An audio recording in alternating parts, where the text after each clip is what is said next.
please join me in welcoming our lecturer today. She is an performer, synthesist, multidisciplinary artist, and a true unsung hero of American electronic music, Gavin Rayna Russom.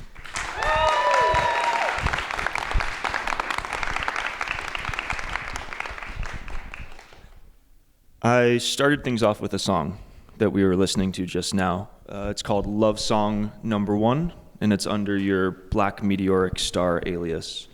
This is an unusual song for you under that name and that it has your vocals. What can you tell us about the story behind this particular love song? It's a good story, and I'd be happy to share it. I did want to just do one thing before we get started, and forgive me if y'all have already done this. But did y'all do any like First Nation acknowledgements like in the session and stuff? There was one yesterday, but okay, it would be awesome. Great if you did another one today. Yeah, and I want to make sure that I'm just right, that this is like Nitsipis-Stakoli, Tsutsina, Métis, Kunasha, and Sarsi land. Is that the same as what y'all heard yesterday? Okay, awesome. I think it feels Thank you. More important to just say those names and stuff, so I want to make sure too I'm right about that. And as far as the story of this music, yeah, this record is actually kind of like has an interesting story in that, Black Meteoric Star is a project that I started in 2006. And have done in like various different configurations, like putting out records, playing live, performances, collaborations. And in this particular case, like, when I wrote these things, it was because I had a friend who's in like a punk band called L'Amour Bleu in New York, a really cool band. And they were doing a record release party, and it was just like a house party, and they were like, would you play? And I really wanted to do it. They're good friends, and it seemed like fun, and I grew up playing in people's houses, so it seemed like a cool thing, something I hadn't done in a while.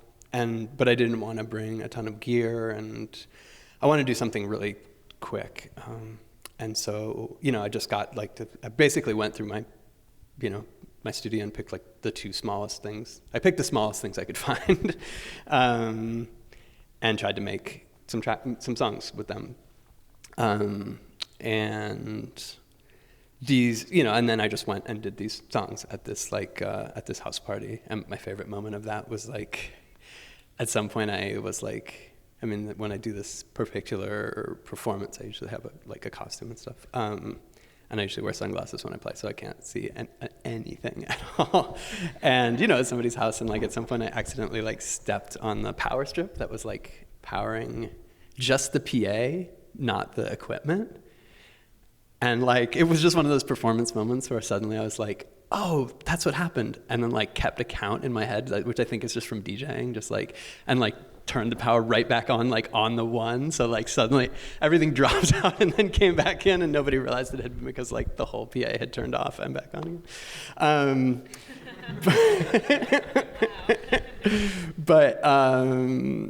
Then I had no idea what I would do with that material. It was just kind of for this thing, but I really liked it, so I was like, I'm gonna make a record. And it was also a thing, I think it started even with the second coming of Black Meteoric Star, which is kind of the double album that I did before this.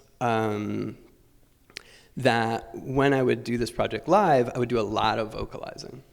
And in kind of in a improvisational way, and would sometimes sing over songs that had been released on records as instrumentals, and somehow sings there was one time I did I sang the lyrics of Edge of 17 over Dreamcatcher, it was things just trying different things, but that had never really made it onto records. The last song on the Second Coming has vocals on it, but so this was also a thing too of trying to capture a bit more of the sound of what a Black Meteoric Star live thing is like.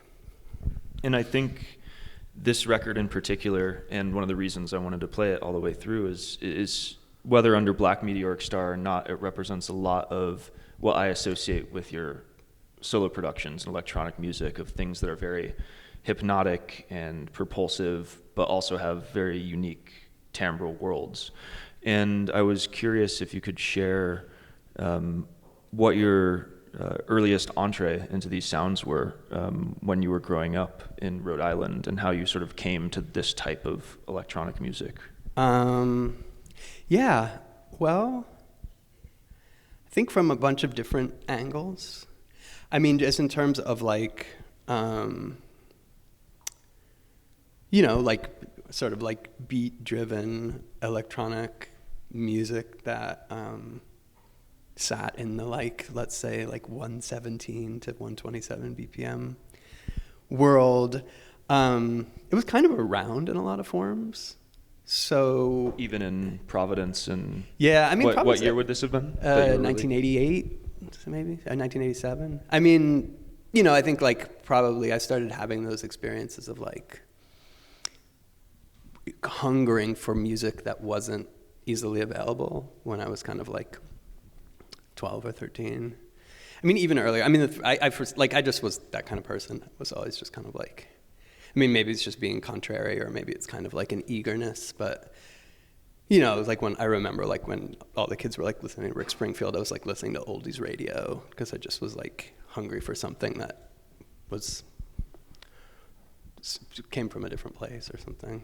Was there something about your family or the community that you were growing up in that you felt encouraged that sense of contrariness or discovery? Yeah, probably. I mean, I would say like my family, I think we're sort of like outsiders on multiple levels, and that like, my dad was not just an academic, but an academic of some very, very obscure stuff. And my mom like grew up overseas and worked with technology and stuff. So it just kind of like, I never had that feeling of sort of like being in the fold of like what other people were doing. And, also musically, they were just into kind of cool stuff. But like, I was just like into sound from when I was like a little kid.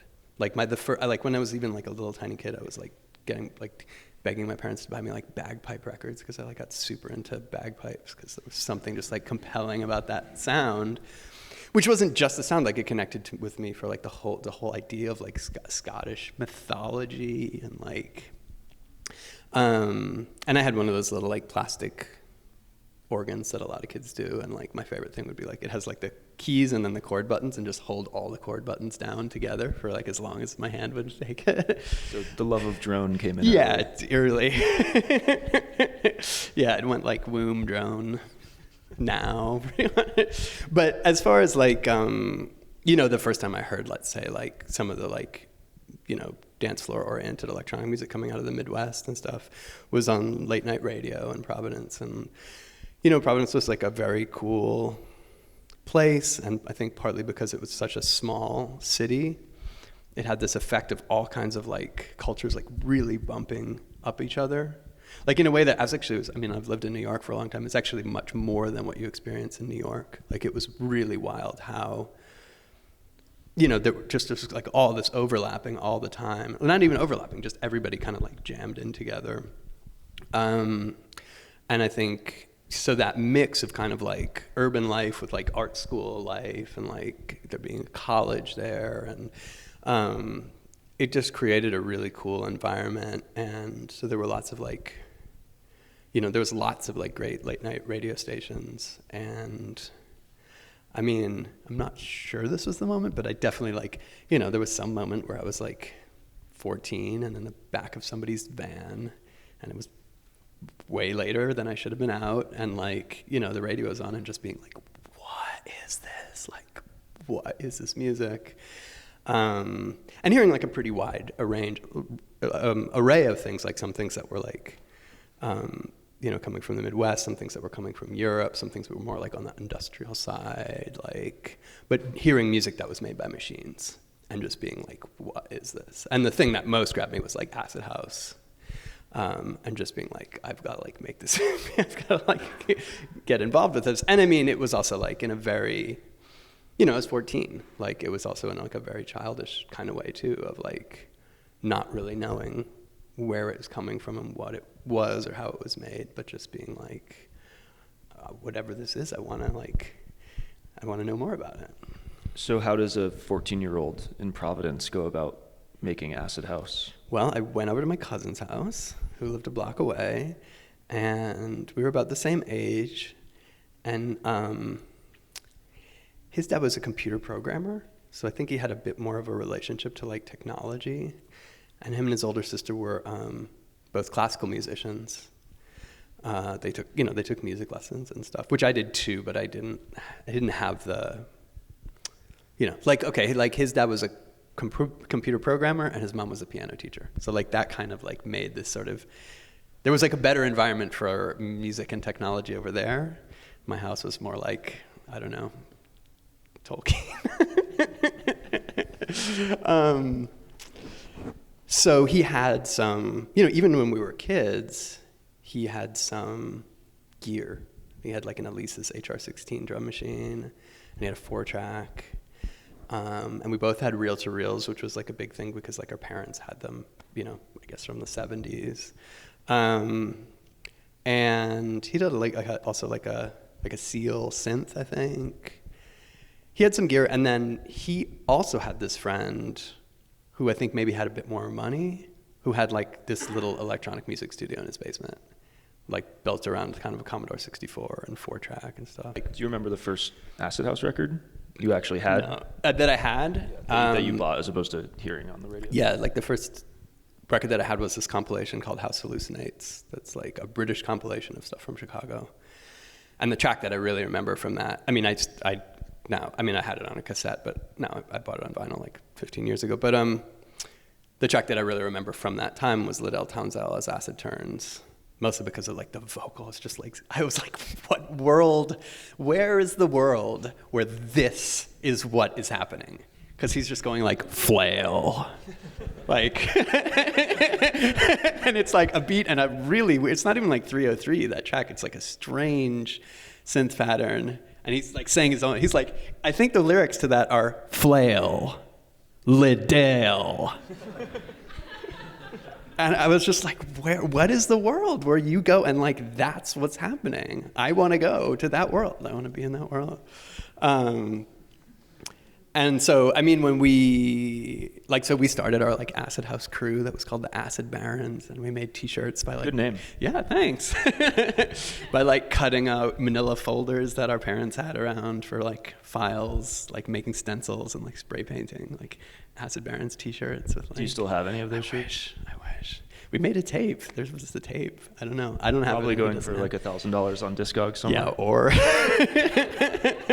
Because what it was like we would take a boombox that had like the the 2 decks where you can like record the one deck on the other deck. Do you know what I'm talking about? Sort of. It was a very popular thing where you like have a radio and 2 cassette decks, and one deck only plays and the other deck records, and you can like record what's on the first deck to second deck if you want to copy a tape.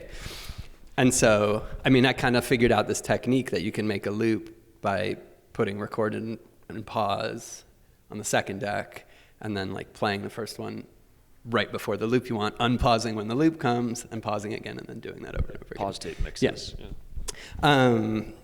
And so we'd take like a Kraftwerk record or like a Tangerine Dream record and just do that for 4 minutes, and then try to like get a drum machine to sync up sometimes, but it didn't work that well. And then we'd like, go like take the phone off the hook in one, like the landline off the hook in one part of the house, and then put a mic on it in the other part of the house and like talk into the phone so that it sounded like technological, or it sounded like a sample. We were trying to make it sound like a sample. Well, before we talk about Bart, let's talk about Under the Hut. Yes, I think because so I think important. It connects to the skaters that you were just talking about as Totally. well. So the Skate Hut was this place that I don't actually know too much about. It must have been a legal venue because it had huge skate ramps in it. Like, I can't imagine that although in Providence at that time, like, it wouldn't have been inconceivable that somebody would have just built a bunch of skate ramps in an abandoned building and nobody cared. It was in Olneyville, which I think became quite popular in like the 2000s when like the kind of load record scene started to really get some attention in Providence. And Olneyville was like it's a neighborhood in Providence where there was a lot of industrial production in like the late 1800s, a lot of big mill buildings and stuff. And then, like so many American cities, like, the economy just collapsed and there was a lot of just abandoned buildings and a lot of crime and, a lot of like, well, yeah, a lot of mob activity, a lot of super corrupt police activity and stuff. So, you know, in the 80s, like Olneyville was like a, you know, it was like a real open area. You know, there just was, it was a place that had not been monetized in any way, so nobody was paying attention to it. And there was like, it was a place where probably police went to go do illegal things, you know, like nobody, there was no police presence of that, of like a gentrification type carceral model, you know, like there was a place where cops went to get hot dogs and stuff, but like, you know, it was a place that nobody was watching. So it is possible that maybe that it was even illegal, but it must have been. I think it must have been to some degree a legal venue. But it was like an indoor skate park kind of, with these big skate ramps, and definitely always music playing. I think they did sometimes have like bands play their stuff too, but it also just became like a hangout. Like I think by that time I wasn't even really skating anymore, and it was also like super intimidating. Like there was like no way. It's like there was some pro skater that owned, I think from like Alva or something, that owned or ran it or whatever. And like, it was people who really like, you know, it was like people, it was very intimidating for me if I was going to try to go like skate there. But like, but it became this cool hangout of like, you know, just like, again, in that sort of drift from like, what are we going to do? Like, oh, cool, let's go, you know, let's go to Skate Hut. Like just a place. And like, I think I could drink there probably. I feel like nobody was watching. Like it hadn't been monetized, so nobody was watching. Which was cool for me as like a teenager, because like I could do a lot of things that like older people were doing, and like, you know, like I couldn't go to clubs because like they still carded at clubs, but I there was sort of a club.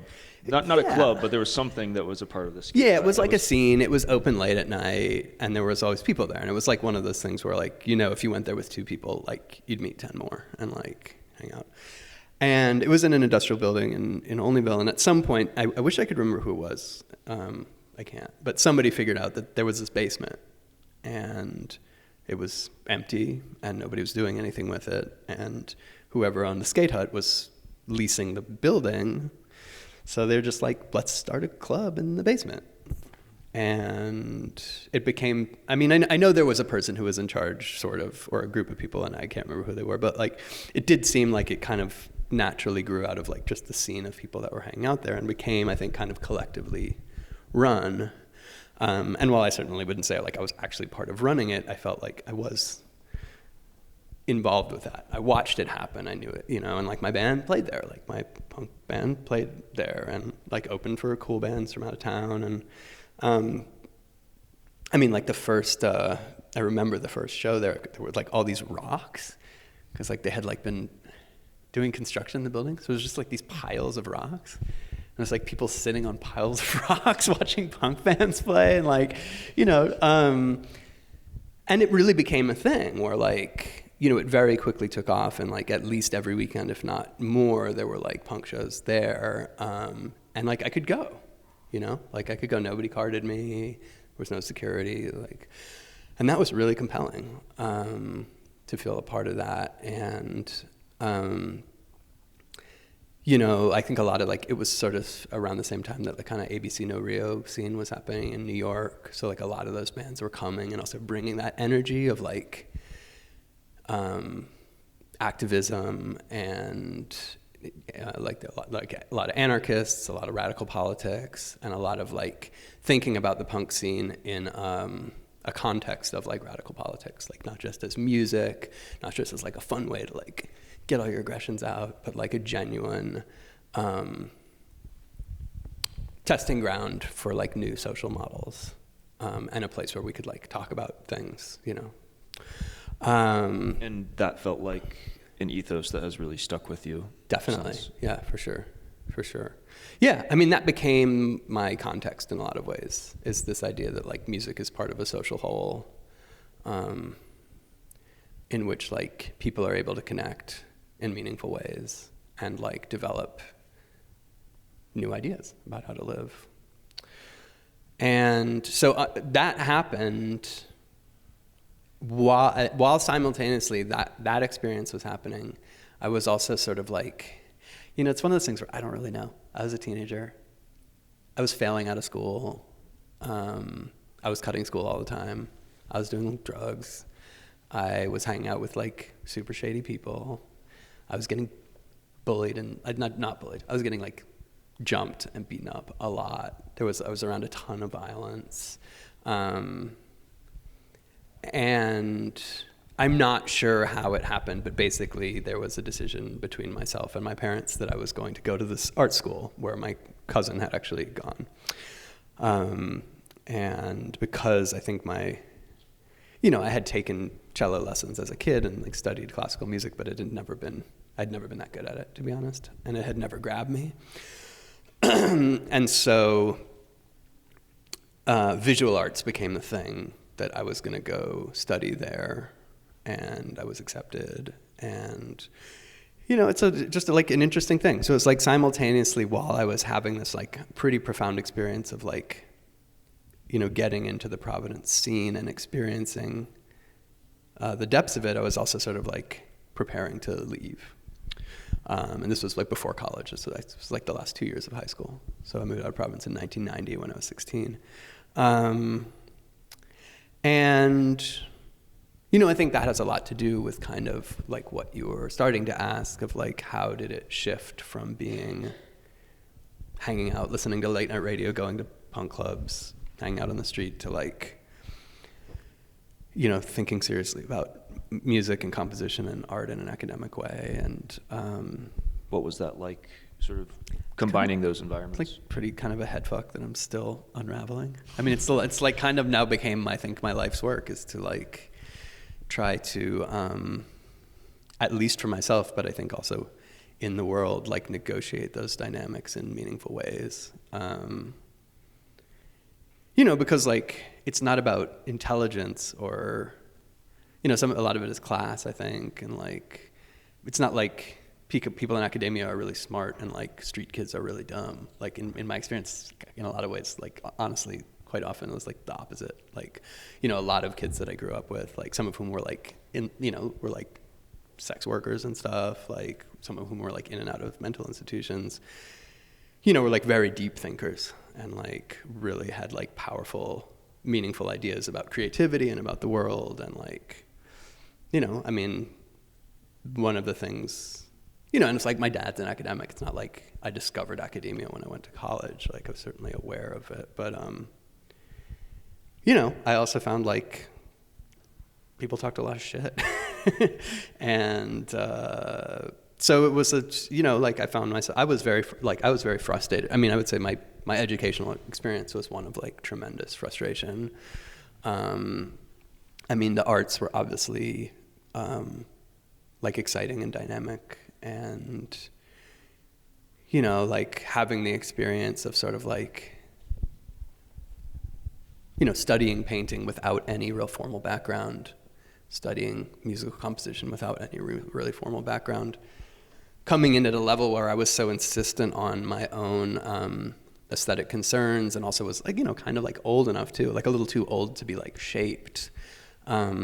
But then having people who were like, oh wow, like you're not really doing what we're trying to do here, but you're obviously not going to do that. So let's like talk and figure it out, and like, it's like I was into graffiti and stuff. So I was like, well, what about, can I paint like I'm doing graffiti? And, and then like, like, I mean, it's cool. Teachers are cool. Like I got exposed to like abstract expressionism. They're like, well, this seems like kind of something that you might be into. Like it's messy and, it's kind of punk and like, so I think it's like, it was a lot of like navigating those dynamics, but also feeling like that experience of sort of being involved in some kind of counterculture or whatever, actually having power. And I think to some degree it was almost this illusion created by how small Providence was, that like we could actually have this club and be talking about political stuff and like making things happen, and feel like it was like so big because it was like, compared to the size of the city, it was big.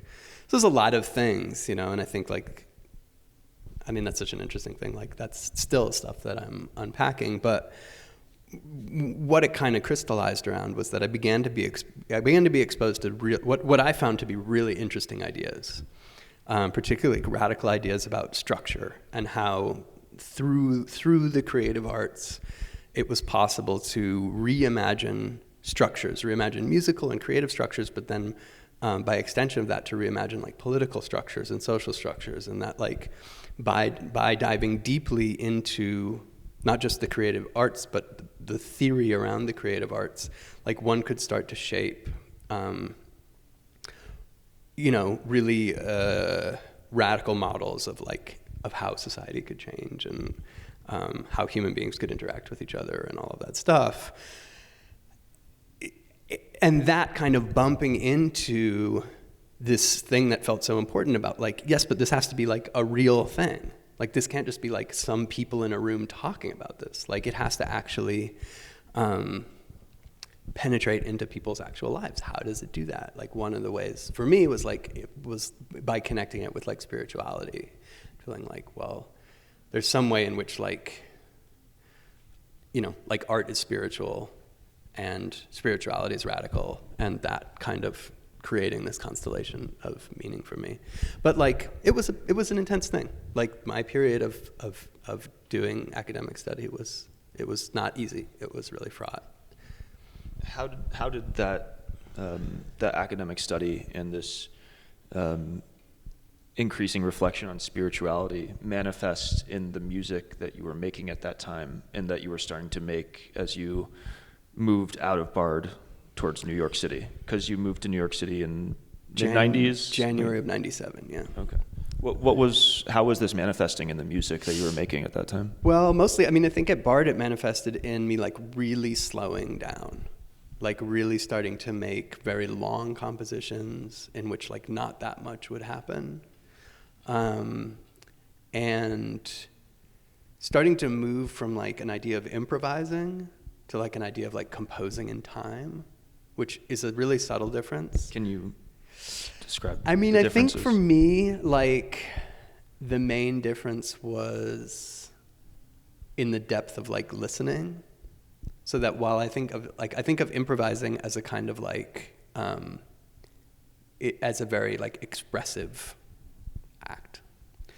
And that for me, like shifting that to an idea of like composing in time meant that it was like much more like expressive, reflective at the same time. So that like, I might sit at a piano for, let's say, like 45 minutes and like play like maybe that amount of notes, and starting to notice things that like when I approached things from this idea of like composing in time, that I would have, like for me, improvisation, I guess, is like maybe a bit exploratory. I mean, I love improvisation, and it's not a super important distinction, but for me, just at the time, it was an important shift, like just in my own story. Like, I don't think either of these things is definitions. It was just in how I thought about it. Like certain things where like I would be just sort of like composing in time and developing a kind of like, like a structure of like sound, and then have this impetus, like, let me try something that feels really like outside of this, and try a note that seemed like completely, like it would break that pattern. And then trying to like, it was a cool thing, kind of pretty psychedelic thing of realizing like, if I create this pattern by the notes and structures that I choose, and then I break this pattern by the notes and structures that I choose, I can then actually create a bigger structure and pattern by what comes later. And I think that was like the kind of distinction of this thing of kind of like starting to build musical structures in time. That became, just kind of like my practice at Bard. And doing that also not just with music, but also doing that like in space with visual objects. And the thing that I got really excited about was like creating environments and creating music to put in those environments and stuff. But then actually my composition program collapsed like a semester before. I had this like amazing, I would say, kind of upheaval experience where like I went back to Providence for a summer, I started going to like a ton of like the newer underground illegal clubs that were there, which were kind of focused around like much more connected to like RISD and like the art school. And where there was like this very punk stuff happening, but it was also like very like performative. Like people would always, like bands would always have costumes, and like it was very much connected with like the noise scene. And, you know, so it's this cool thing where I just like went back and like, because I was from there, just dropped straight into this scene that was happening. That was like, oh shit, like people are doing experimental music in clubs, and it's like kind of punk, and people are dancing, and you know, that was super exciting to me. And then I went back like a little bit like, how is this all gonna work? I mean, it was also like playing in bands at Bard. So it was like this thing kind of all came together, and then suddenly like the composition program that I had been in like no longer existed. Like they just removed it from the course curriculum and like put the professor on permanent sabbatical, I think. So it was this thing like right before I left college, like everything kind of fell apart, and I was also getting this like new influx of stuff. I was already going to New York a lot, so it was just kind of like ramping up. And I moved, you know, I moved to New York really like on a kind of a whim and a chance. Like one of the women in the art faculty at Bard who I did wasn't even my teacher, just like was always like coming to hang out in my studio. And she was like, you should move to New York. And I was like, okay. She was like, my friend's subletting her apartment, like take it, go move to New York. And so even leading up to that, it was like suddenly all, like I had gone to this place, so like for me, like my whole relationship to music was like so quiet and so like introspective and reflective and slow. And that was really good. It was really good for me to like clean house and have this like really open thing. And then suddenly all of this stuff started to come in. Like, can I play some music that you were making at that time in New York, and then you can talk about some of these influences. This is a project of yours called Paper Eyes that was recently reissued, and it's a song called Synthesis Energy. That's a good one.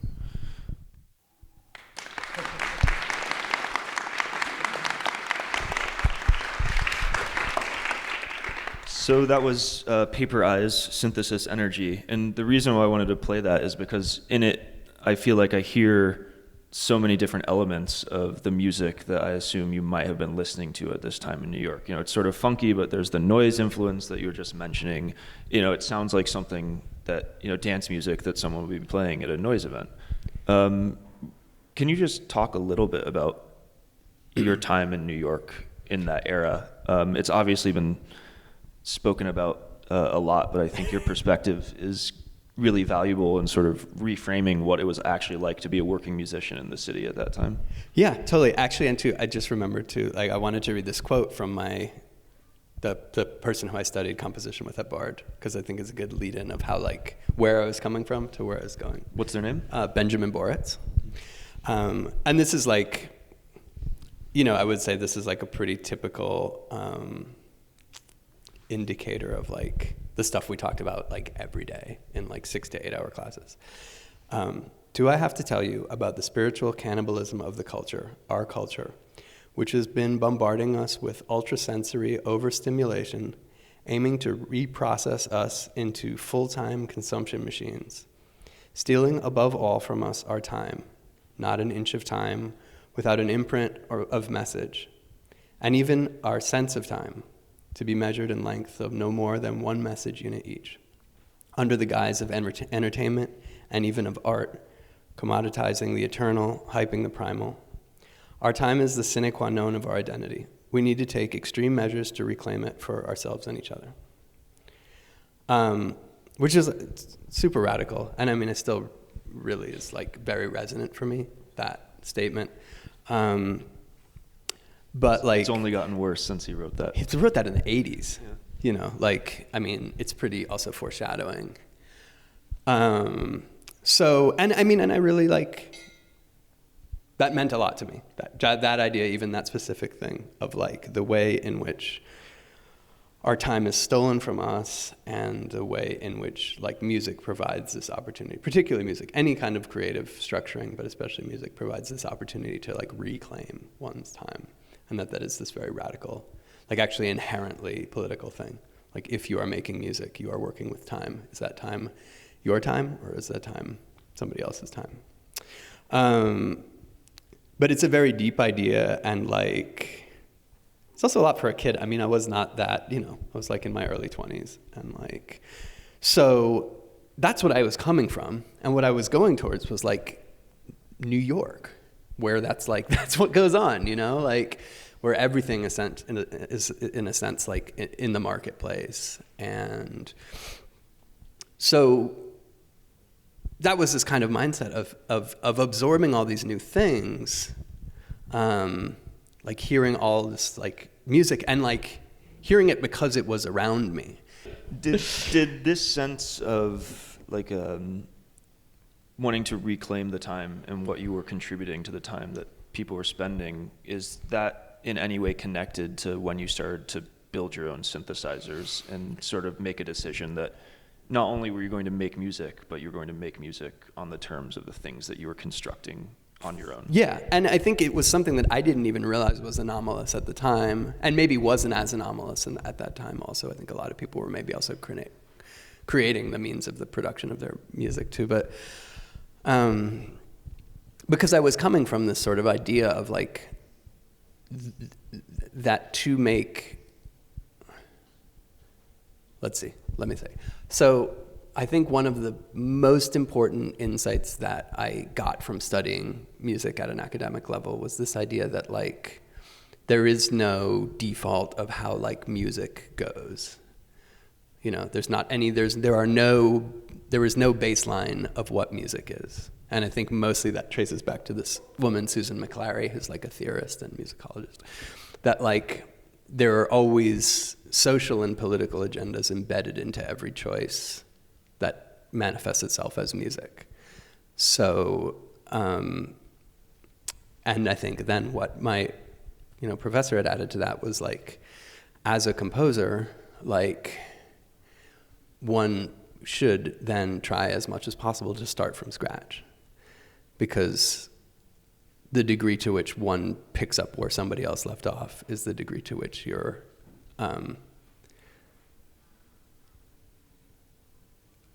like implicitly endorsing that agenda. So, for example, like it's very easy to study in like, from like the Eurocentric Western classical tradition, like picking up that tradition means also picking up the politics of that time and the class dynamics of that time, and like picking up like slavery and like picking up, colonialism, like picking all that stuff up while you say like, oh, well, yeah, no, it's just like, I just like the way that stuff sounds, but there is no just the way that stuff sounds.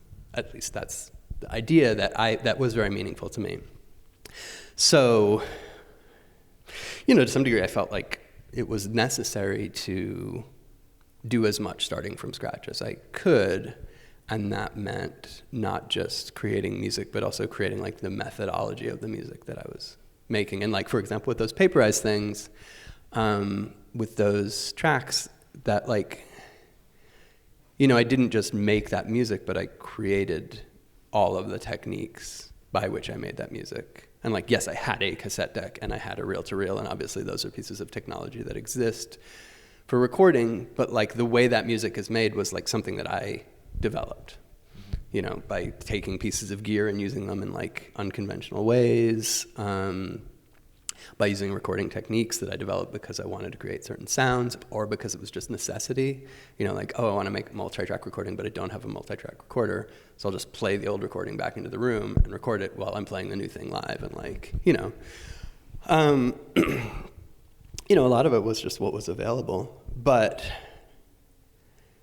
without even realizing what I was doing, it became critical to my creative practice to not just make music, but also make the means by which I was making music.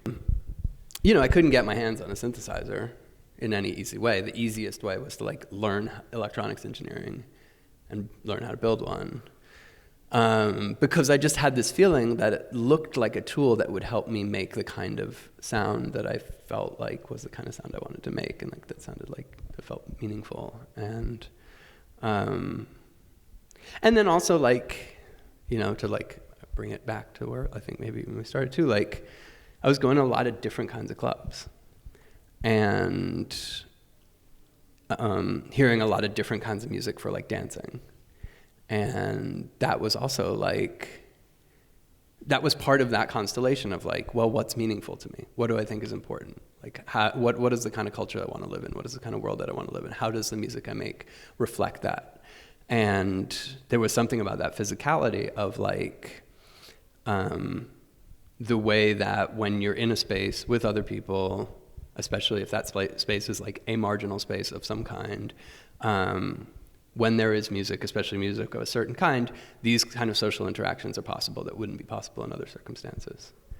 And so that made me also want to make music that somebody could dance to, and want to bring this sort of like kind of wide, abstract, compositional idea into music that would also operate on like a physical level and that you could dance to.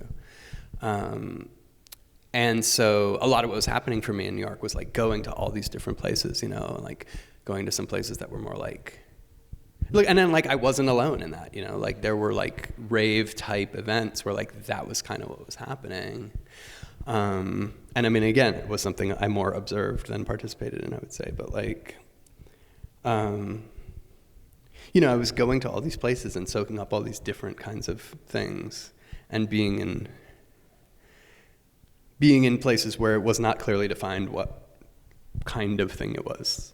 Mm-hmm. Like we were talking earlier about like my suddenly discovering that like, oh right, like this, like in 2015, like, oh, this is like a techno place. So everybody that DJs here plays techno, and everybody that comes here wants to hear techno. And that's like so foreign to me, that idea, because what was so meaningful to me about like nightlife spaces was that like lack of definition and that kind of like lack of transparency about what was actually happening, and a more of like an ambiguous, opaque experience of like people interacting and exploring things. You were also at the time in New York, though, sort of falling in with a particular label or collective of people, but the music that you first put out on that label, DFA, was very different from everything that they had released at that time, or by that time. And I'm talking about the Days of Mars record in particular. And I want to play something from that, but because I need to get the record out, I was hoping you could tell everyone a little bit about who Delia Gonzalez is, first of all, and how it felt to sort of be a part of this group, but simultaneously not a part of this group, despite the fact that you have become very associated with them in that period of time. Part of like, I guess one of the many scenes that I was kind of hanging out in New York in the mid-90s was this kind of like, it was, I think, a bunch of like art school kids from different cities that had kind of moved to New York. I mean, it's sort of the beginnings of gentrification, to be honest, which I've, now I feel like a lot of the work that I do around gentrification is because I definitely know that I contributed to it at this time in my life as well. And it was the beginning of like Williamsburg becoming a kind of like place for artists to hang out, before it became what it is now. And there were just lots of like, I don't know, like it was very punk, but also like way more fun, like not super aggro like punk. And one of the people that I connected with in that scene was this woman, Delia Gonzalez, who was from Miami, and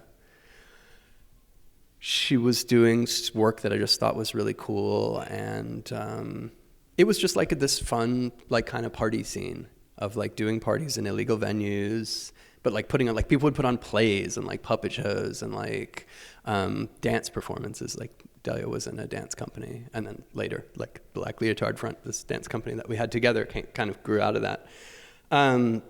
So we kind of met each other and kind of hit it off, and in that sort of like ambiguous way, like sort of like got together and started making work together, which initially was kind of like growing out of this kind of scene.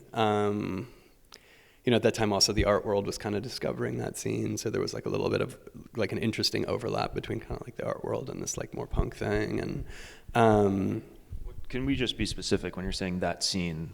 Who were some of these people? Yeah, what were some of the labels that were there was nothing. I mean, the thing that came out of that scene was Fisher Spooner. Like the thing that actually I think went somewhere was Fisher Spooner. As far as I could tell, it's the only thing kind of like I was in one of the many things I was doing at the time. I was in this band called Sweet Thunder with this woman, Kelly Kuvo, who had been in this band called the Scissor Girls from Chicago. That was like a super, super important, influential band for me. So I was kind of like geeked out that I got to play in a band with her. And then she brought in like all these other people she knew from Chicago, one of whom was Casey Spooner. And I think it was like his kind of introduction to like doing music, and that grew into Fisher Spooner. Lizzie, who was on the early Fisher Spooner records, was also in that band. And then we just sort of started just like venturing out to like try to make it in New York City as artists, and doing a lot of different things.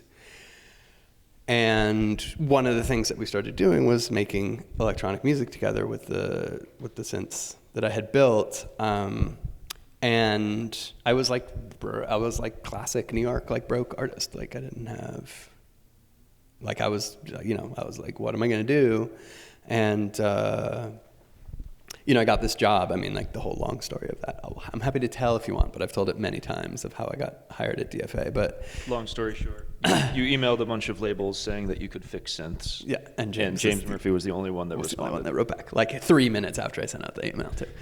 He must have had a lot of broken synths. And he was like, "We have all these synths that we bought on eBay, and none of them work. Like, please come fix all our stuff." So DFA was my job.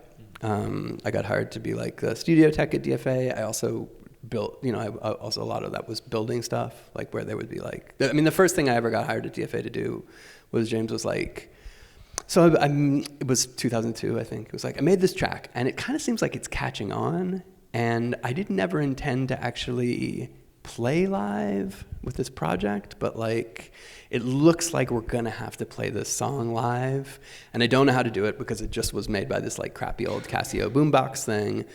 Could you build like a kind of like a super Casio that's like super tough and I can take on tour and everything? And like that was Losing My Edge, which at the time was like a song that he thought was catching on a little bit, which then became like, I think it caught on. Yeah, I think it caught on. But just to place it in like kind of time and space, like that was the kind of thing that I was doing. Or like, they would have like I mean, a lot of times it was just like, we have the synth, can you do something cool with it? And I'd, like build a mod into it or something, like a lot of it had to do with like the stuff I was interested in at the time, which was kind of like trying to get ambient sounds to sync to rhythmic sounds in an interesting way and using like analog synthesis to do that. And that was really up their alley. I mean, I think especially like a lot of the remixes, you can hear like technology that I built, the like DFA remixes time. But so that was my job. And at some point, James was on tour, and Tim and John, who was like, at that time the label was James Murphy, Tim Goldsworthy, and John Galkin. It was just these three dudes running this label. And John and Tim came to a screening that Delia and I were doing, and we played a live soundtrack. And, at the time it seemed like they were like, this is cool. And they were like, do you want to put out a record? And I mean, that journey that I described from like, I was coming from like way out there. Like I did not know what DFA was. I did not know what the scene was. I did not know, like there were a lot of things about New York that I did not know. I was coming from a very, very outside place because like after having this, time, like I'd basically like hung out with this one person, like me and Delia, like hung out and like sometimes did dance performances with this other guy. But like, I was just coming from like a very different world. Like a world of like reading books and like doing witchcraft in my house and building synthesizers in my sink. And so it was like this thing. It was like, oh, these people have a label and it seems kind of cool and they want to put a record out. As in later I understood that it was part of building that story of that label, like to be able to say like, and we even have this. you know, and that was like the role that I sort of played as an artist on the label, is like, we even have this out there, you know, psychedelic electronic music, like, and that story was used to build the sort of more known DFA aesthetic of the kind of like punk funk and like, you know, what does that James call it, like, and synthesizer bass and real drums or something, like, you know, there was a very strong aesthetic of what DFA sounded like, and this was very different. But it was sort of like used to build that story, to set DFA even further apart from like other labels at that time. And so that was kind of what it was like, you know. It was like I'd show up for work, and then sometimes James would be on tour, and we'd get to work in the studio, and like sometimes like Britney Spears or Duran Duran would show up at the studio, because like DFA was a cool Britney hot Spears. label. Yeah. There was a point where he was maybe going to produce a record. Yeah, she was there. She spent like 2 days at the studio. I actually have this like notebook where she wrote all like she was brainstorming lyrics, and she like took my tech notebook and like she did it, like brainstormed all her lyrics with my like legal pad tech notebook, which I still have. Let's listen to the Days of Mars, because I think there's other production questions that it's going to bring up afterwards. This is Releve from Delia Gonzalez and Gavin Rayna Russom's The Days of Mars.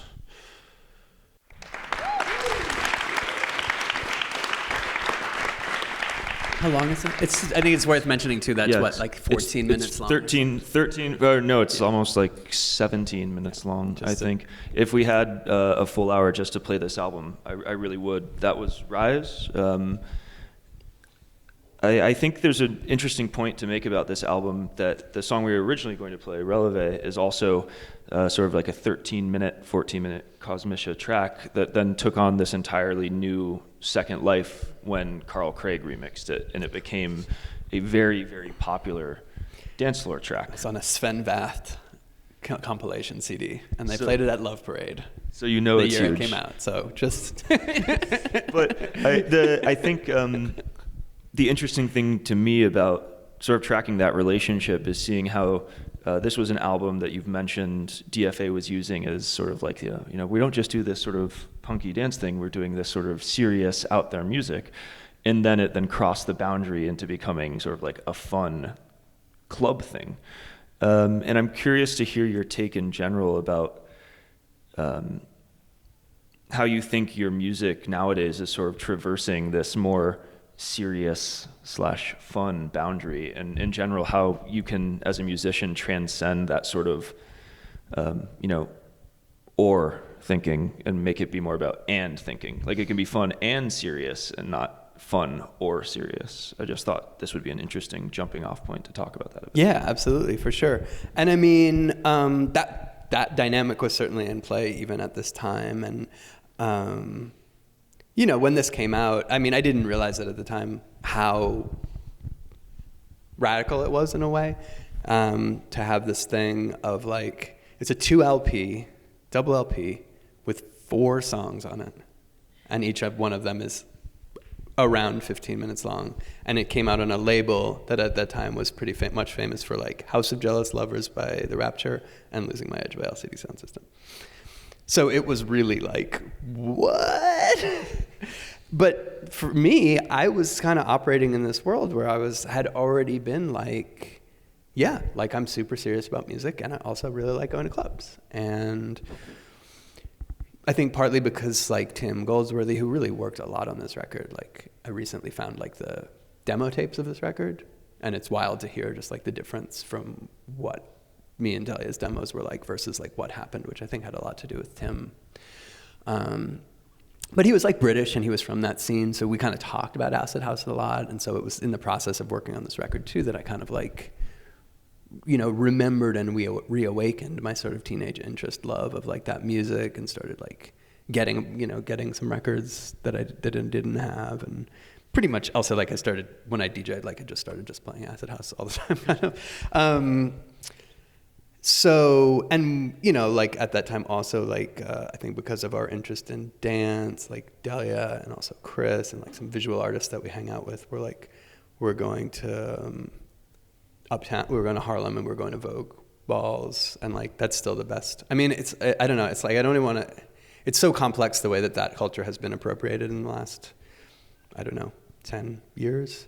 So it makes me reluctant to talk about it. Like for me, as like a queer kid who was trying to figure myself out, as somebody who like values like deep and complex art, but also like deep and complex art that actually connects with like daily lives. Like it was a very powerful thing for me to spend time like as a guest in that scene, at a time when it was like, you know, it was sort of like between like Madonna like co-opting Vogue and like the current wave of that now. So it was also like nobody was watching, and it was really interesting. So you know, like I think there's like, yeah, the idea of like serious and fun. I mean, for me, like I would say like one of the things that I've dedicated my life to is like trying to find ways of living outside of all kinds of binaries. And that's one of them that like I've been working on for a long time, and has like, to dichotomize that has not been super significant to me, to think of those as like polar opposites, like, oh, there's serious music and there's fun music. Like that didn't work out so well for me. So I've really worked to find different ways of thinking about it. You know, and like even the idea of like listening music and dance music is like a little bit weird to me, because I'm like always doing both of those things when I'm engaging music. But you know, I think the thing that became like more and more important to me, and like now I think has become the thing, is this way in which an environment like a club in which dancing is sort of the default ritual behavior, like let's hope, you know, on a good night. Not just like a bunch of terrible dudes trying to like make girls feel uncomfortable. Provides this opportunity to engage with music in a way that shifts it away from the commodities market and more towards something that is physically experienced. And like, because it's experienced physically, it enters like the whole cognitive apparatus of the human organism in like a different way. And what's for me, I think, a little bit of a more significant way. That like if I just have a relationship with music that's like my ears and my brain, I'm losing so much of like the spectrum of what it can be. Like no matter what kind of music it is. So that like, even this record, which I think it was, I had hoped at the time that it would be part of the asset of releasing it on a dance label. I think maybe became part of the liability of releasing it on a dance label. You know, I thought of this also as like dance music. Like this is music that speaks to the body. And I think like, because it emerged in a context which was very drum beat driven, and is not drum beat driven itself. None of the tracks have beats on it on this record, if you don't know it. It came across as like, oh, this is like Eno or like Tangerine Dream, like this is ambient music, where I thought of this as like really physical.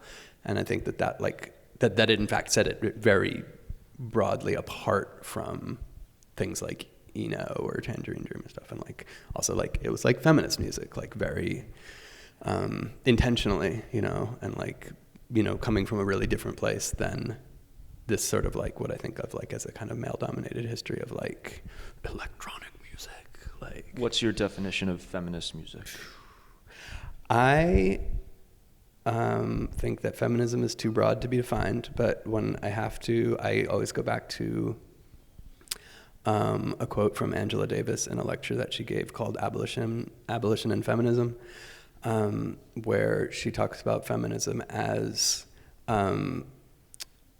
the ability to make connections between things which don't, in patriarchal culture, seem connected, and discover that things which are assumed to be connected in patriarchal culture are not actually connected. That's as good as I can do on a definition, and it's not mine. Like, I mean, it's somebody who's done a lot more of that work than me. To this sense of categorization of music, is that something that, as a producer and as a composer, what techniques do you do to actively work against that impending categorization just in the process of composition? I mean, it's very, the motivation is to like put the name on these things all the time, but I assume you have some sort of strategies, whether it's philosophical or even technical, that you've accumulated over the years that you would hope preempt this in some way. Yeah, I mean, just being like unrelentingly complex and like authentic, I think is the best one, which is not like easy at all. I mean, I think that's also where that spiritual thing comes in too. Like, I mean, the market is extremely alluring, and the market in its current state thrives on categorization. That's sort of like, you know, that's how it works. And I mean, categorization is in large part something that comes out of like Enlightenment era European thought, and, you know, colonialism, slavery, those things emerge from that worldview. So, like, I mean, I did actually make a track that's called Hostile Categorization, and that is my position on it, mostly for those reasons. And I do think that complexity tends to be the thing that consistently upturns like categorization. Is like, and that's, you know, I do think like liberation really lies in, you know, acknowledging the complexity of the human experience at every point. So, I mean, that's a sort of philosophical approach. It's like I try to make music that comes from a place of like an authentic acknowledgement of like human complexity, mainly my own, because that's the one that I'm most familiar with. But it's definitely fed into like the ways I've collaborated with people in certain ways, and like the ways that I've chosen to like disseminate my music and that stuff. But also like it's deep in the production, you know, it's very deep in the production. I mean, like, again, coming from that place of like not just producing music, but developing the methodology of production is really about, you know, how to create like sonic work that doesn't immediately tick off these buttons of like, oh yeah, that's what that is. You're practicing, you know, all of these technical and conceptual philosophies in your solo work and with your collaborations with people like Delia Gonzalez or with Viva Ruiz and the Crystal Arc. But at the same time, you're also a member of, frankly, one of the biggest bands in the world. And you're put in a position as a member of LCD Soundsystem where you're going on stage every night and you're playing something that people have come to expect, that have this sort of sense of familiarity that they, you know, they want to have. They have a relationship with these songs and specific elements of them. And I'd be curious to hear more generally what it's like being in this experience of going from working with a guy who didn't think that his Casio drum machine track was going to take off to backing him on massive world tours, huge festival stages, and how that impacts your own solo, you know, creativity as well. You know, take us into this experience, because I'm sure it's a little bit of a mindfuck. Really complicated. Yeah. And I mean, you know, it's my job. And I mean, I don't mean that in a like kind of dismissive way of like, oh, it's not really my thing. It's like my job, because it's much more complicated than that. Like, it's a job that, you know, I like the job working for James building the Super Casio or modifying the synth in 2002 is still the same job, more or less, of me going on stage and performing the synthesizer parts of LCD Soundsystem songs night after night on like world tours. It's more or less been a fluid thing that's just grown. And, you know, even in the very beginning, you know, James would say like, oh, we really want to play Beat Connection live, and that there's that crazy synth part at the beginning. Like, I know you'd be the perfect person to do it. Like, could we work that out? And it was mostly like the financial limitations of the band that meant that wasn't possible. Like, not that like hiring me was like gonna break the bank, but that, you know, there was a certain amount of gear, there was a certain amount of logistics to do that, and it just never worked until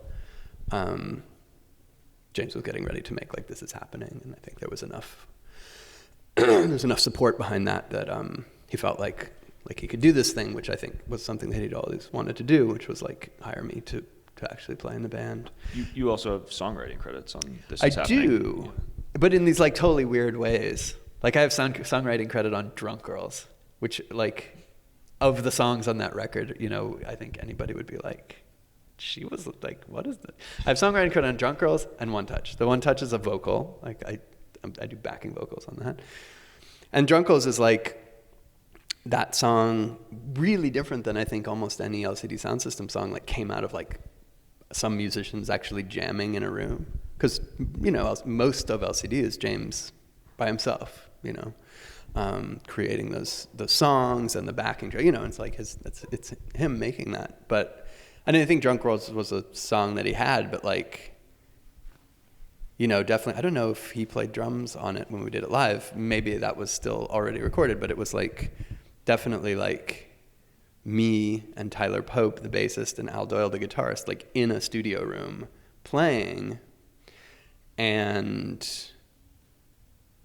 I was just like, what? I had just moved back from Berlin, and I was like, what? It was the first thing maybe I ever did with LCD in like, you know, the context of the band. And I was just kind of like, okay, let me do something interesting here. And like playing this like kind of like out of time synth thing. And like, that got edited in there somehow. Like James took that and cut it up and like, and I have some songwriting credits on the new record as well. But they've always been in like interesting ways. Like they haven't been because I'm like in the studio working so much. It mostly like I'll get a call from James and he's like, hey, do you want to come by and like do a little synth on this thing? And what has the touring been like? Because you've probably been on tour with them now for years and years, since 2010? So I did one tour with LCD in 2010 and 11. That was about a year and a half long.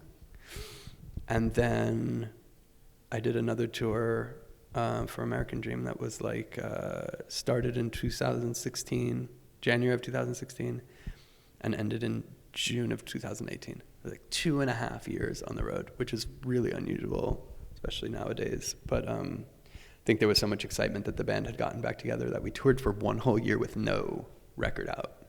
And then a record came out, and then we toured for a year and a half. So that was wild and like pretty all-consuming. Like it was pretty fast-moving. And I think like LCD songs become something very different when they become live songs. Like LCD records are mostly I think like the outcome of James like working in the studio and like crafting those things like layer by layer. But when we play them live, they become like something really different. And like I said, I mean, even from the very beginning, that's sort of been a part of like where I've been brought in is like, I did this thing in the studio and like I did this totally nuts thing where I plugged this one synth into another and like, I don't know how to recreate it live. And if I did, how could we do it every night? So like a lot of my work on the design end has been to like figure out how to design synthesis systems for LCD to take on the road that like measure up to the kind of like degree of like timbral complexity that James gets into the studio.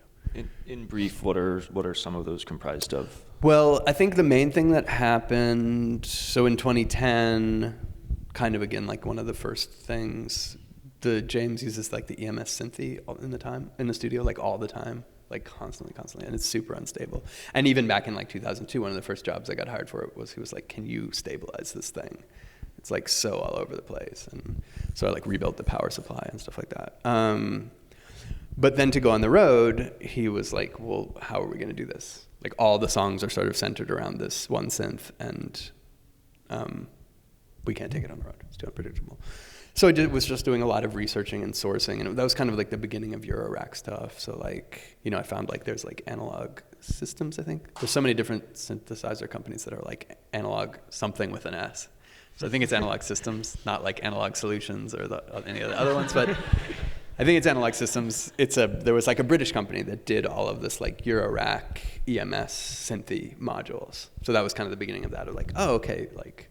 And then like, you know, it would be like, oh, but there's this one thing that they don't make. Let me find that from another company. And so like, you know, as like Eurorack kind of grew and became this like big thing, it went from this challenge of like seeking out like the one weird person that makes these modules to like wading through this just like massive field of like synthesizer modules, most of which don't do things that like James is really interested in, and like finding like, okay, what are the things that people have created to like do kind of be able to reproduce these things. So like, you know, it's like the IntelliGel envelope, envelope generator. It's like, that is very close to the ARP 2600 one because it uses the sliders and it has 3 speed settings, so you can get the like ultra fast ARP envelope. So like that was a thing of like sourcing out like, okay, what, like there's 1,000 different envelope generators, like what's the one that's gonna sound like an ARP 2600? Because there's those 2 things that, it's a lot of that. And you know, then it's kind of interesting because like having designed these things, not from scratch, but essentially from curating from what's in the world and building systems, then like I have a really deep relationship to playing them every night because I've sort of like built the whole thing and understand how the system works. And like, it was, you know, several years on LCD before I could hire a tech to help me. So I just also had like all of this technical information just in my head and was sort of at the same time doing this tech thing and this performative thing, you know, so like repatching a synth during a break in the song while I'm playing another part of a song. Like, it's really interesting, weird headspace of just kind of like, it's the closest thing to like being a waitress, like of just like constantly moving and like having to manage all these different, you know, things and like finding all these like, oh, there's a tiny space here.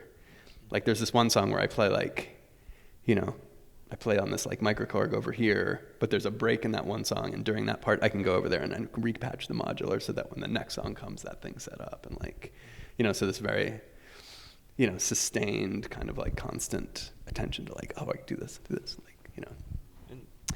And then I would do that every night. There's so much that's been written about LCD Soundsystem as sort of like a band, a creative unit. Are there things that you feel you've seen from the inside or that you've experienced as a part of this creative unit that maybe haven't gotten the attention that you might think they deserve, or that you think are a really compelling aspect of this community of people that has been overlooked for one reason or another? Well, I do think one thing, I mean, I think genuinely people will say that LCD is like a great live band. But I don't think much of sort of press attention, because it's just not geared in this way, like goes beneath the surface with that. Like, for example, like let's say we were touring from 2016, 2017, 2018, mostly like big club shows, some smaller arena shows, and a lot of festivals.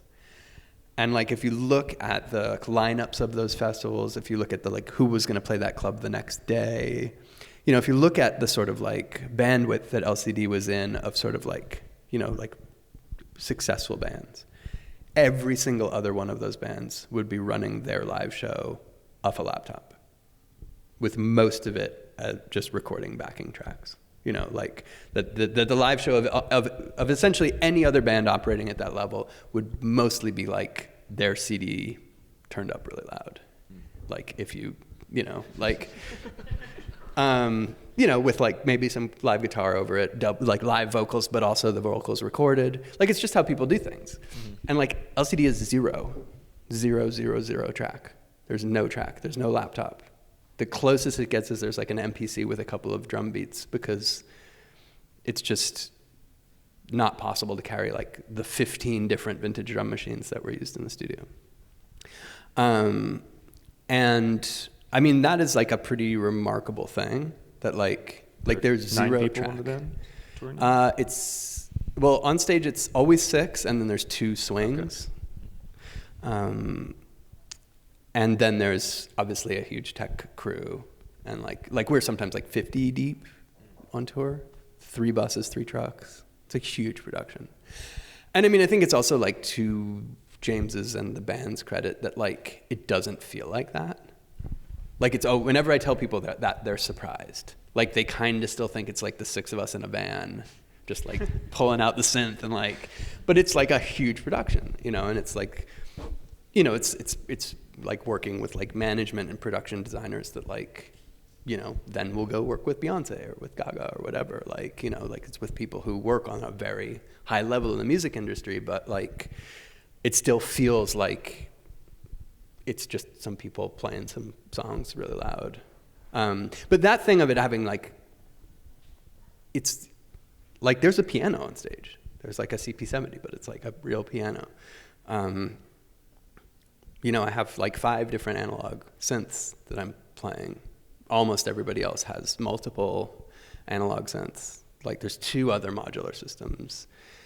You know, it's all very crafted on a really deep level. So that like what you get when you go to an LCD Soundsystem show is like something really genuinely something that is unique to that night. Even though, I mean, like coming from the place of my own work where I'll never play the song the same way twice, you know, we are playing the same songs and they go through the same parts and the words are the same and, you know, all the parts are the same, but it is really different every night because it's all like alive.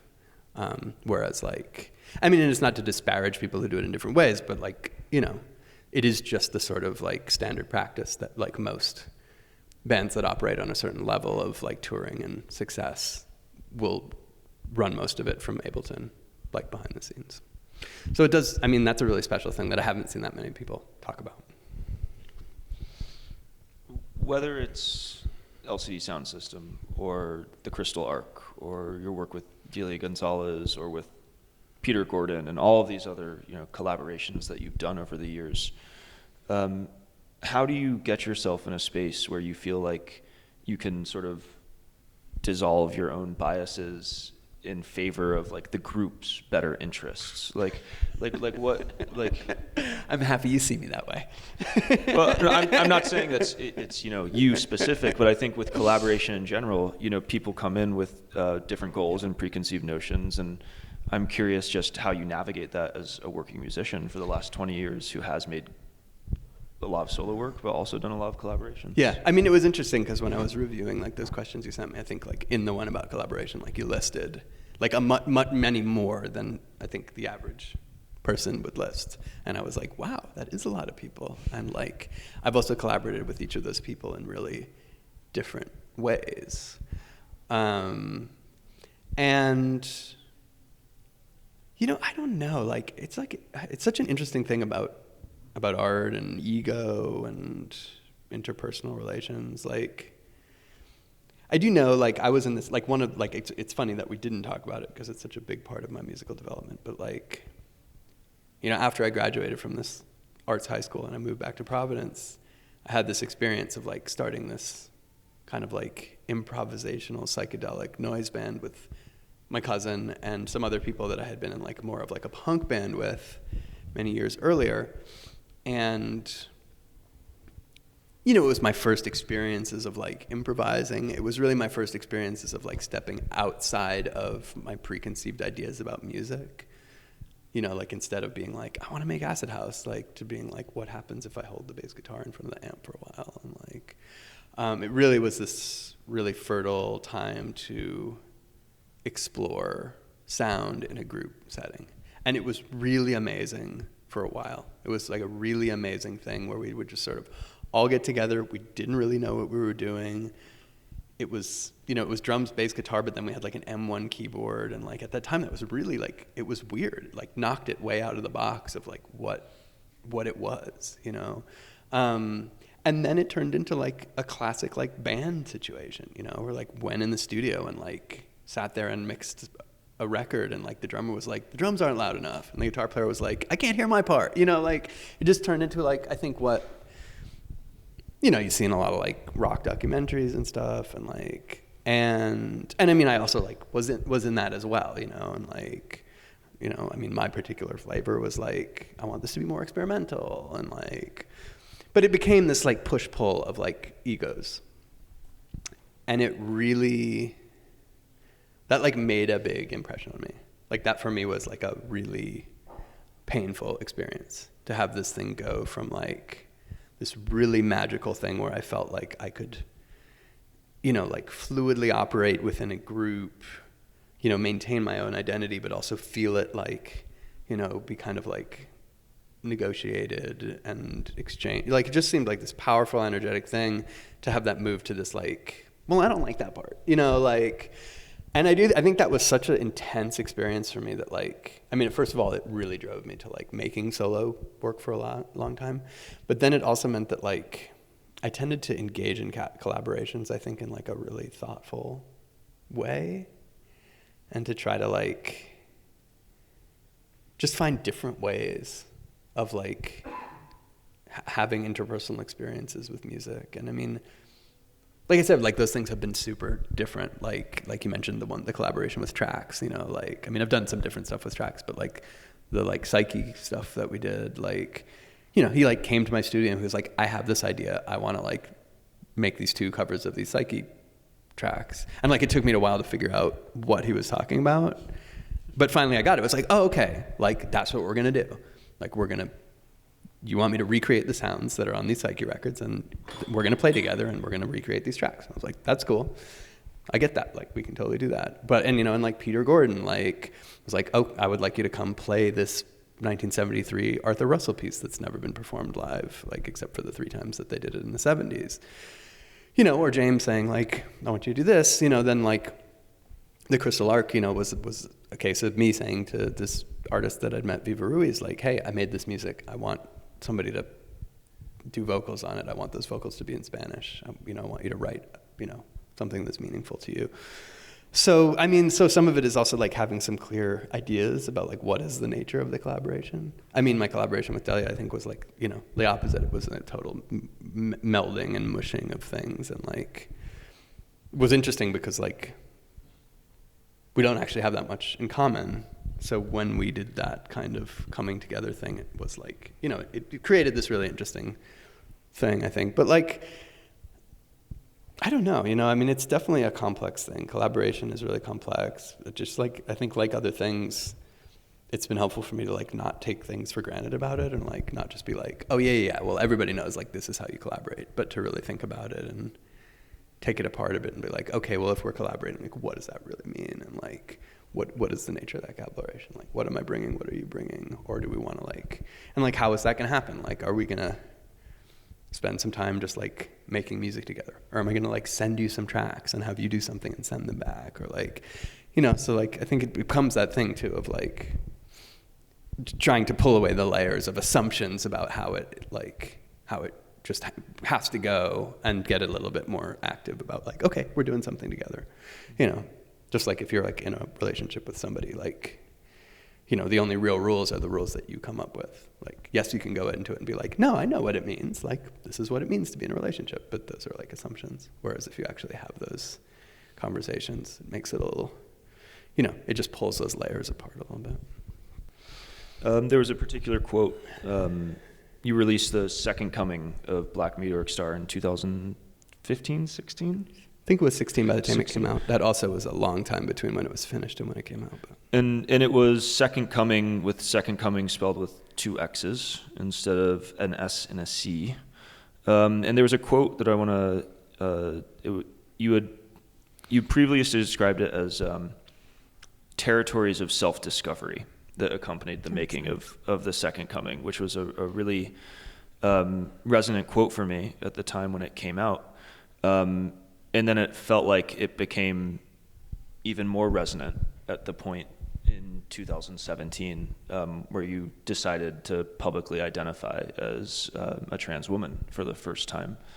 And we've spoken a lot here about sort of like the history of electronic music and that connection to identity. And I was just hoping that you could speak a little bit about how that resonates with your own journey as a musician in this context. Yeah, well, I mean, it's really cool. I appreciate you bringing out that quote. And it was interesting. So like, there was this interesting parallel that like the first Black Meteoric Star sort of suite of 12 inches that came out on DFA in 2009, you know, which were all finished, I think 3 years earlier. I think that was all done. Or no, like 4 of them were done in 2006. The other one were done in 2009. Sort of marked the end of the period of time where I was collaborating with Delia and working on this synthesizer music, and sort of marked like a sort of personal emergence from that, what had been a collaborative time. The Second Coming is sort of the similar thing with the Crystal Arc. So that also was like the sort of like emerging from this time where I was very invested in a collaboration, and then having this kind of like foisting up of like a deeper, more like personal vision kind of push out of that. So that was definitely a big part of the experience of like working on the Second Coming stuff. And yeah, I mean, Black New York Star, like really, I mean, it was my transition lab too, you know, like, you know, I don't know what the gender of Black Meteoric Star is, but as I explored what was significant for me musically and what was significant for me about the nightclub experience, and started to build the Black Meteoric Star character and how that character would dress, like the blurring of gender boundaries was one of those the most significant things. And like the Black Meteoric Star character always had this very long wig, so I got to wear a wig, you know, because like, I mean, it's a common experience, I think, among trans folks that like, you know, like a lot of trans folks really love Halloween because like you get to blur that boundary. And like, you know, for me, if like I could put a headscarf on my head, like I was like, like, you know, it's like I get to be the person that I actually am in the world for a minute. And Black Meteoric Star was definitely like that. You know, it was one of the many things that was happening. It's like I get to like, you know, I get to put on a wig and like be out in the world and be in this room full of people because I'm in a club. And I'd usually wear like lipstick and, you know, and I would, you know, especially in the early days of Black Meteoric Star, like really like work with, you know, feminine modes of like performance through dress and like, you know, I mean, there's like, you know, there's lots of there was lots of performative things. I mean, the one that's most significant to me is like I was in Sao Paulo and like there's like one of the important figures from like Afro-Brazilian religion is like this Pombagira who's like, I don't know, all that stuff is very complex, and I mean, it's something I've studied on a really, really, really deep level. It's a very significant part of how I do my work is also like researching things like that and researching them in along multiple lines, not just through like a Eurocentric mode of research, but anyway, that's a whole other thing. But, you know, so I wrote a special Black Meteoric Star track called Pombagira and, like, you know, changed my outfit and was dressed in this, like, Pombagira outfit. So it was always this sort of, like, this lab for experimenting with the things about nightlife that had been significant to me. But also, you know, there is that thing about, like, I think that type of sort of, like, excavation on like a creative level. It's like, okay, I'm into this, but like what's really under that, or like what's more, like where can I go with this? That for me is like inextricably like connected with personal authenticity. And that like as I do that work and try to like, you know, like push my creative work towards where I think it wants to go, I'm inevitably confronting like things about myself that are in the way of authentically being the person who can create that work. So like, I mean, it's again, like going back to, you know, my composition professor would always say, well, like the creative process is one of weeding the bullshit out of your soul. And like, that really has been, whether it's because he said that and I adopted that philosophy or because it's just how it is for me, that has definitely been a big part of my experience. That like, if I want to continue to evolve creatively and grow and work towards whatever like is the, you know, like more deep aspects of my concerns, then like I inevitably have to confront things about myself which are problematic, or which are difficult, or which are standing in the way of me actually being the person that I, you know, was sort of born and destined to be. And so like the you know, the ability to, you know, I'm a trans experience is broad and very differentiated. Like I'm a trans feminine person who like was aware of that for as long as I can remember. You know, like I grew up in a neighborhood where there was lots of like people out on the street and talking, and like I remember really vividly like walking down the street and having two women who were like sitting on a porch being like, oh my God, look how she's throwing her hips out, she's like a grown-up. And then realizing like that I was like assigned male at birth. And being like, oh my God, that's a little boy. Like, look, like, you know, and like loving that, you know. And I was like 6, you know, it's like 6 years old, and being like, and being like, oh my God, I do kind of throw my hips out. And like, you know, and those experiences stuck with me, but there was always some way in which, well, there's two things. There was some way in which I was not able for myself to relax into the truth. And there was also the thing that I didn't understand, which I mean is so strange, but that, and I don't know if it's because I'm to some degree a public figure, especially because of my work with LCD Soundsystem, or if it's because of the way that our culture works, but that like, that it actually didn't become real until I stated it publicly. For whatever reason. That like, despite the fact that I knew this, that if we had bumped into each other in a bar in 1996, I would have told you, I'm a girl. But there was something about, so there was what I think was a simultaneous inner inability to deny the truth, coupled with an outer necessity to share that truth. Which is weird, because it kind of goes against with a lot of things that I actually believe about what it's like to be a person in society. That like, you don't need to like share everything. You don't need to like, you know, there can be opacity. You don't, like, the person that you are publicly does not have to be the person that you are privately and at depth. But I do know that for me, I mean, it was necessary because at the time I was on tour with a band that was very popular. I was about to play on Saturday Night Live, you know? Like, when I started really getting like, this is what's gonna happen, I'm gonna transition. You know, I was like a month from playing on Saturday Night Live. Talk about head fucks. Like, and, you know, one of the, you know, it was an amazing blessing that somebody in my life who worked in the field of PR kind of pulled me aside and was like, if you don't control the story, somebody else will. Because you are in the public eye at this moment for this reason. So there was this also necessity to say, like, I'm going to need to tell my story publicly because otherwise somebody else is going to tell it.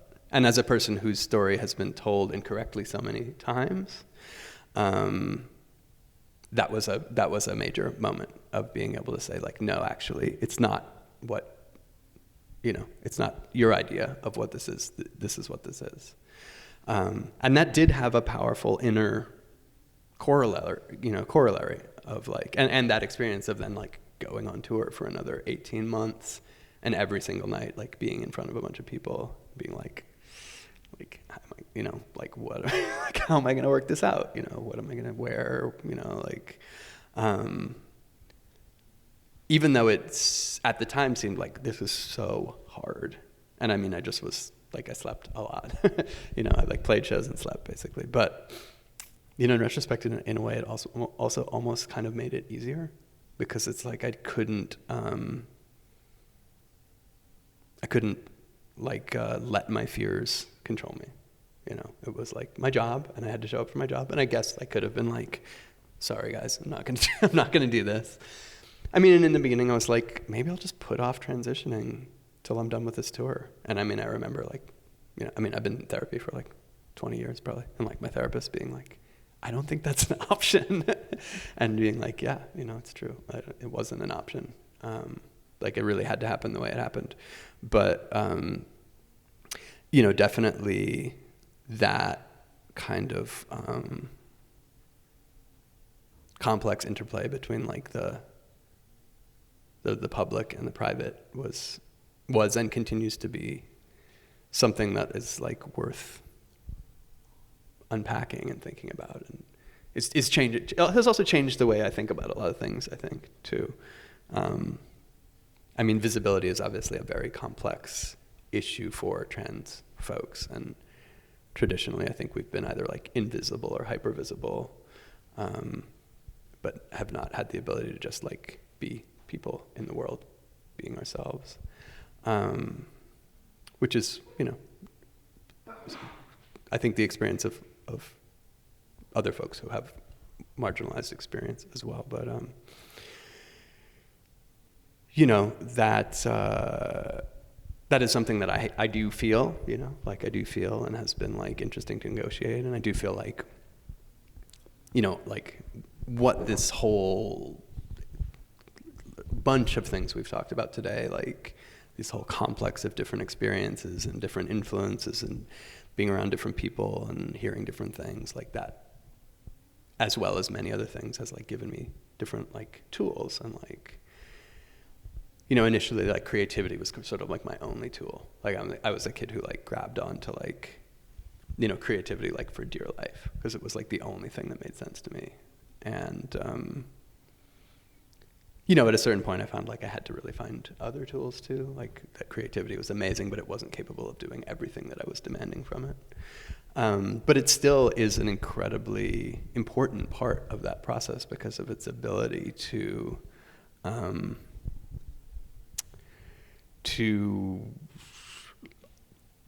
illuminate things about me that tend to remain hidden if I don't keep making stuff. And I mean, I know I just talked for a super long time, but the last thing I'll just say about that too is that like a big part of that is the experience of being in my body, of like being, you know, like of not just experiencing the world intellectually, but actually being inside my body. Because ultimately it was my body that telegraphed to me like the truth about gender and things beyond gender and all of that stuff, you know, like, and so much of that experience of being in my body happened on dance floors and in movement and with music and you know, whether it be like being on tour as a dancer with Black Leotard Front or going to Berghain, you know, or like whatever, you know, across the board, like one of the baseline critical experiences was the experience of like experiencing music physically, and moving and feeling like if I'm in my authentic experience of this music, like what does that look and feel like? Which I think is something different than kind of like, you know, the experience of somebody who occupies a kind of like socially constructed identity 5 days a week and then like cuts loose on the weekend. Not to sound judgmental or critical of that, but I think it's more that I want to make a distinction between like something that I think is so significant about the potentials of like not just dance music and club culture, but the entire kind of social whole that it forms a part of, and like the commodification of that in terms of like the way in which that's sort of sold as a dream in our contemporary culture, where that stuff has now become like hyper commoditized, like in festivals and stuff, like, oh, like you can pay a bunch of money and like come to this place and then you get to be free in this place. And like I'm talking about something that's very different than that, you know, but that has it's similar to the thing that I was talking about like trying to find terms to describe like alternative culture, but within the consciousness that like those terms have all been so co-opted, so that like, you know, while I think like, you know, 125 BPM, 4/4 kicks, you know, strange synthesizer sounds, compelling vocals, samples, like all of those things have at times like driven me to a point of very like deep embodied self-awareness, like they are not actually really the point. Like the point is something else that was like constructed in a much more complex, deep way that connects to like you were saying about tracks, like that connects to lineage, connects to ancestry, connects to where things come from. That isn't a sort of like art object that's like removed from a social whole and then made into a product that you go and consume for a little while and then go back to what you were doing. Like, and because of that, those experiences were for me genuinely transformative. Like they didn't have like the flavor. I didn't go like just get like the transformed T-shirt, but like I was genuinely transformed, and like hopefully will continue to be. I think that's a really beautiful point to end on. Thank you very much, Rayna, for coming. Thank you.